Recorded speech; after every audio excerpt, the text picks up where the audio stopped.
Hello everyone! The second part of Boom's 70th episode has been released just a few days ago, and it was a crazy ride. This episode gave me so much material to think through that I decided to dedicate a separate video to all the theories and predictions that I've got about it. So today, I am going to show you the craziest theories that I have about the future of this series. And I'm about to answer the most anticipated questions as well. What is the true nature of TV men? And what do they have in store for us? What can be found inside of two books seemingly dedicated to them? And how did Skibidi scientist and Astro toilets get connected? And the most important thing is, how did Boom himself get involved in all of this? Get your tea and snacks ready and prepare to watch this video to the end, because this is going to be really interesting. Let's go! And first and foremost thing that I would like to discuss is, of course, the phenomenon of TV men. Now guys, let me clarify something right on the shore. I know that has sort of became a meme already, how I always used to suspect something treacherous about TV men and how they could turn out to be betrayers in the end. And it seemed like I always got to be wrong episode after episode, where TV men were proving themselves to be quite useful, smart, and helpful towards the Alliance, despite some minor issues from time to time. For instance, let's remember episode 43, where a bunch of TV men just turned away and teleported from the upcoming battle, leaving the squad of cameramen all alone before the reinforcements came.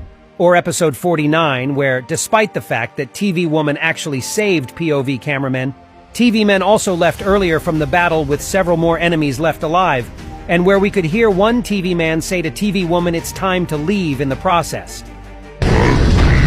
But in spite of such trivial matters, TV men also proved quite a lot of time how they are actually the most useful allies of the Alliance due to their immaculate abilities and technical advantages. Plus, let's not forget about the impact of Titan TV Man, who is considered to be the strongest Titan amidst all three at the moment. And yet, however, I really feel like by the second part of episode 70, I'm seeing a real chance for my old theory to prove to be true. I mean, it could seem ridiculous, but man, what if that's actually possible? We have already experienced a surprise comeback of the sewn-mouthed Skibidi from episode 42, so it looks like Boom is really up to making sudden pranks right now. And now, when the TV men being traitors thing is being settled in advance by me, let me share my improved theory on them now with you.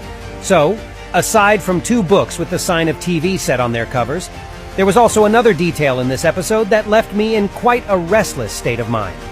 Do you guys remember how, in the end of this episode, both POV Plunger Man and the Black Speaker Man smashed the glasses of the protective glass cages and got the newest equipment for themselves there, including the most recent version of protective earphones and upgraded jetpacks?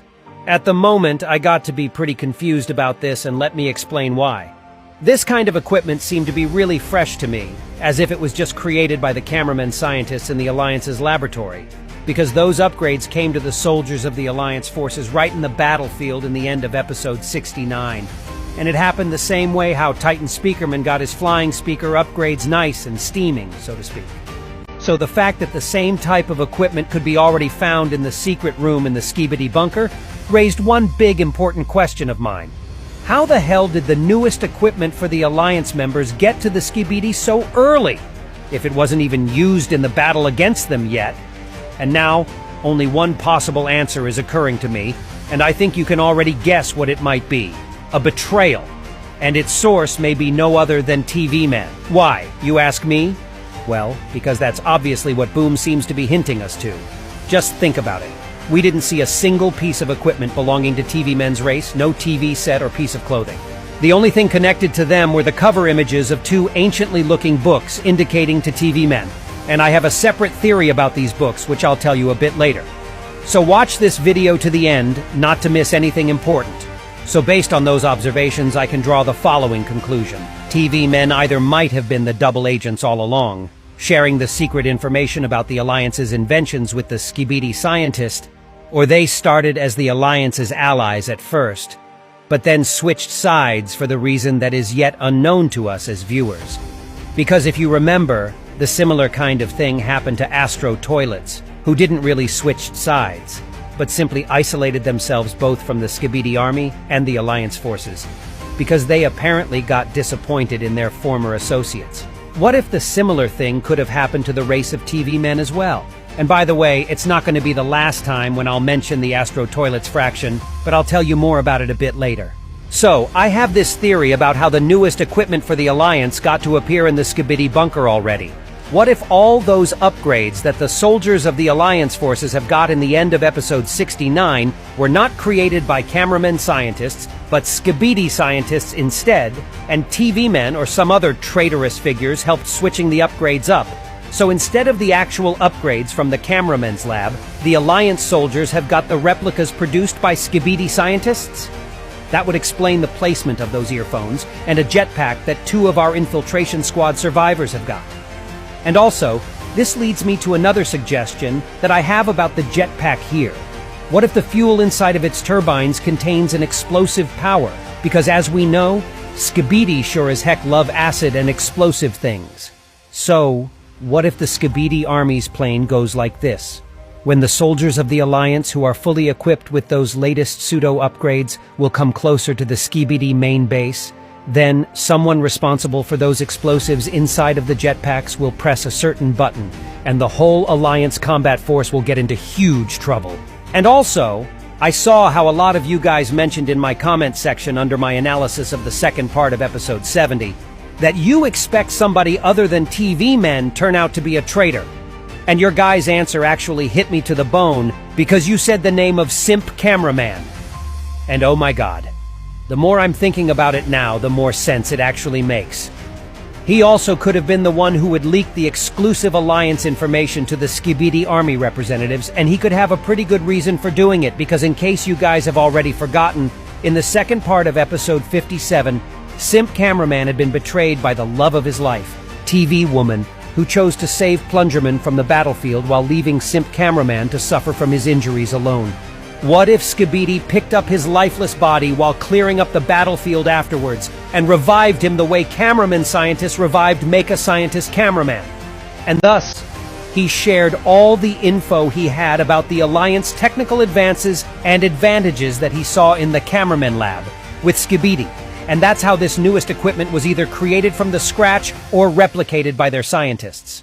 Plus, this whole new possible plot arc gets aligned with the TV men theme as well, because this guy had been betrayed by no other than TV woman. Now, let's get back to the books with the images of TV men's sets on their covers. And I have 2 theories about them here.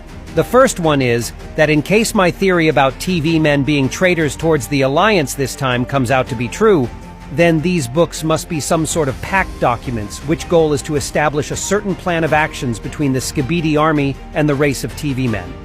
But I doubt this version a bit, because these 2 folios seemed way too thick and heavy to be just some documents on the conclusion of the Union, even if those were full of the slightest details and stuff like this. So I also have another theory about them. What if TV men aren't traitors after all, but the most dangerous and unpredictable species for the Skibidi scientists, impossible to be completely beaten or even tracked? That's why the secret room in the main Skibidi laboratory has none of the pieces of equipment or TV sets belonging to TV men. Maybe it's due to how powerful and elusive TV men are, and the books that have been lying on the table near Boom's picture were containing all the possible knowledge that Skibidi had on TV men so far. But in this case, one question remains though. Why didn't the white terracotta cameraman want to even open one of these books and check out its content? Maybe he thought they didn't have enough time for that. I don't really know.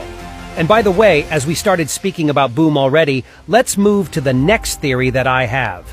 In the comments below my analysis of the second part of the 70th episode, you guys wrote me a lot that the person that Boom is shaking hands with in this picture is no other than male_07 from the multiverse of Beatbox.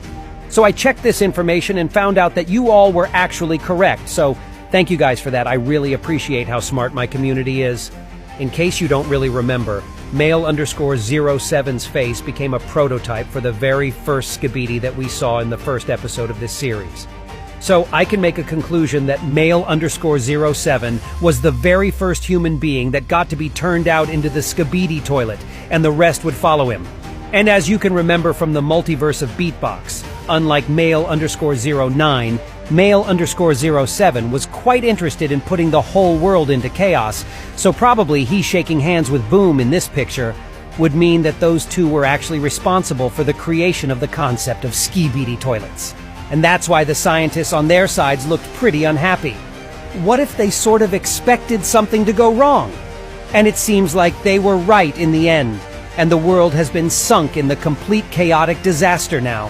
So what if Boom was the first person responsible for all this worldwide madness? And now he decided to sort of switch sides in order to compensate all the evil that he had made with something good.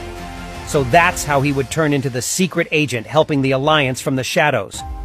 What if he tries to turn back some of the ill consequences of his past actions while pursuing his own goals? That would seem really cool to me. Besides that, I also have plenty of thoughts on the connection between Astro Toilets and Skibidi, as well as the inspirations that Boom might have possibly taken from both the Multiverse by Dom Studios channel and Skibidi Wars by Verlance. But there was so much information that I decided to make a separate video dedicated to this. So be sure to subscribe to my channel not to miss my new videos while you're waiting for the third part of episode 70 to get released. I really hope you enjoyed today's video. And if you did, hit the like button below and also be sure to write a comment. And that was me, Iso Toilet. See ya!